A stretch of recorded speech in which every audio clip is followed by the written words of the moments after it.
বোয়ালখালী বিএনপির ভারপ্রাপ্ত চেয়ারম্যান তারেক রহমান কর্তৃক ঘোষিত রাষ্ট্র কাঠামো মেরামতের ৩১ দফা বাস্তবায়নের লক্ষ্যে জিয়াউর রহমান ফাউন্ডেশনের উদ্যোগে গণসমাবেশ অনুষ্ঠিত হয়।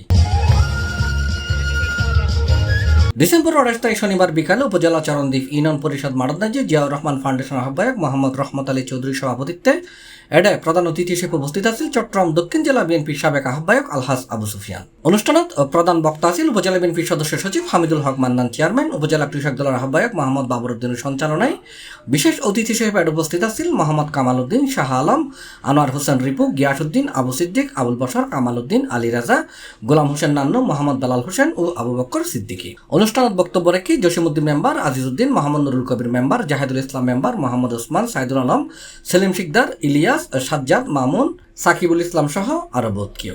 একটা দল যেটা মানুষের রৌদ্র রোষে বাংলাদেশ ছেড়ে পালিয়েছে, যে দল, সেই দল কি করেছিল এতদিন?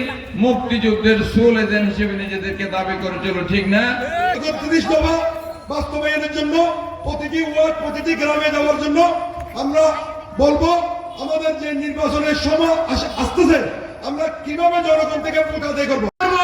জনগণের দাবি, বিএনপির দাবি, এই সুফিয়ান ভাইকে আজ আসন থেকে নমিশন দিয়ে সামনে আমরা ভবিষ্যতে জনগণকে ভোট নিয়ে এই সুফিয়ান ভাইকে আমরা সংসদে পাঠাবো, এই আশা রেখে আমি আমার বক্তব্য শেষ করছি।